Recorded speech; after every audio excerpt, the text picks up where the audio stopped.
Hello guys! I-share ko kung paano gumawa ng lettuce wrap at ang lahat ng ingredients ay makikita nyo sa description box. Sa pag-uumpisa ay maglagay ng konting mantika sa kaldero o kawali at painitin ito sa katamtamang apoy. Pag mainit na ang mantika ay ilagay ang garlic at igisa hanggang maging light brown. Isunod na igisa ang onion hanggang lumambot. At pag malambot na ang onion, isunod na ilagay ang white part ng spring onion. Igisa ito ng 1 minuto.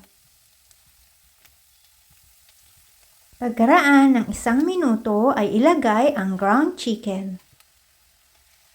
Igisa ito ng 15 to 20 minutes sa malakas na apoy.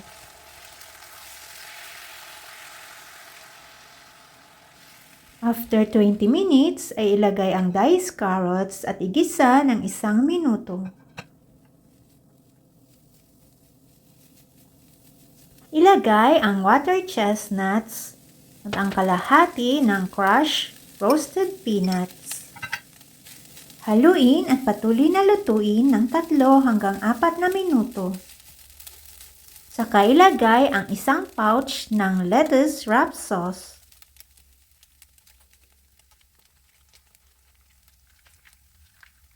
I-mix ito at patuloy na lutuin hanggang mag-combine ang lahat ng ingredients.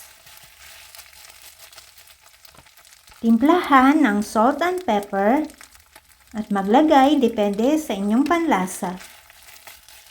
I-mix ito at lutuin ng 2 minuto.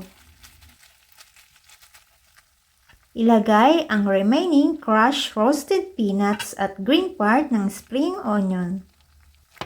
I-mix ito ng 30 seconds saka tanggalin sa apoy.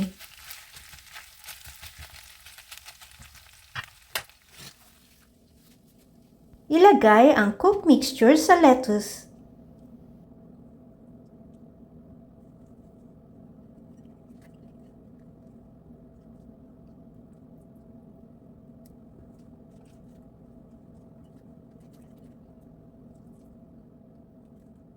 Pagkatapos maglagay sa lettuce, ay pwede na itong iserve.